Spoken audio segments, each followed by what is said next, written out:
The Center for Disease Control has predicted that as many as 30% of kids could contract the H1N1 virus this year.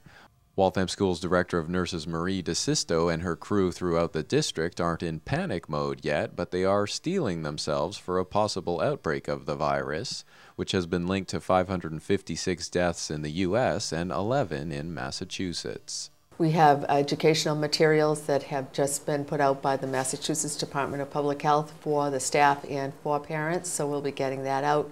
We also have a hand sanitizer program, which is really important, so that kids keep their hands clean.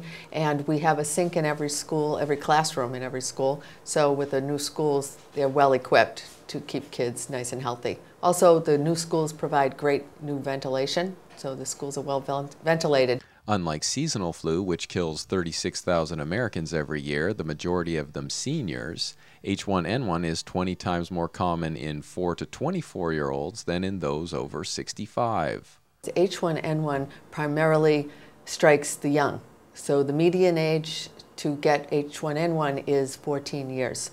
So that's very different than the regular seasonal flu, which, as you mentioned, affects the very old and the very young.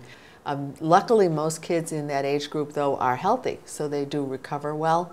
Last year, during peak flu season in Waltham, as many as 20% of students at various schools at various times were out with flu-related symptoms.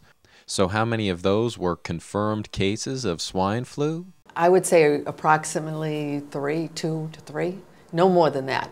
But remember, they did stop testing for H1N1 because the volume was just so great. So unless you were hospitalized or you had complications, they did not even test you for it. Last year, the policy during flu season was to keep kids home for a week. That policy has changed a little this year. This year, they've really changed it, and they said that you only need to stay out 24 hours after you no longer have a fever.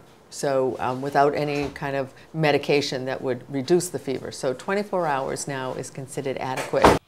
A vaccine isn't expected until mid-October or later, but it should arrive in time for flu season, which typically runs from December to April. The CDC is working on the H1N1 vaccine right now.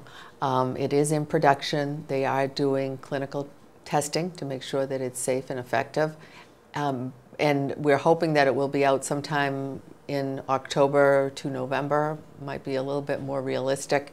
And at that time, we'll have to see who gets the vaccine, how much of it comes out, because it probably won't all be distributed at once. And so the high-risk groups will be targeted first. If we make it available, it would just be a totally voluntary program, and it would be just that it would be available for administration in the schools.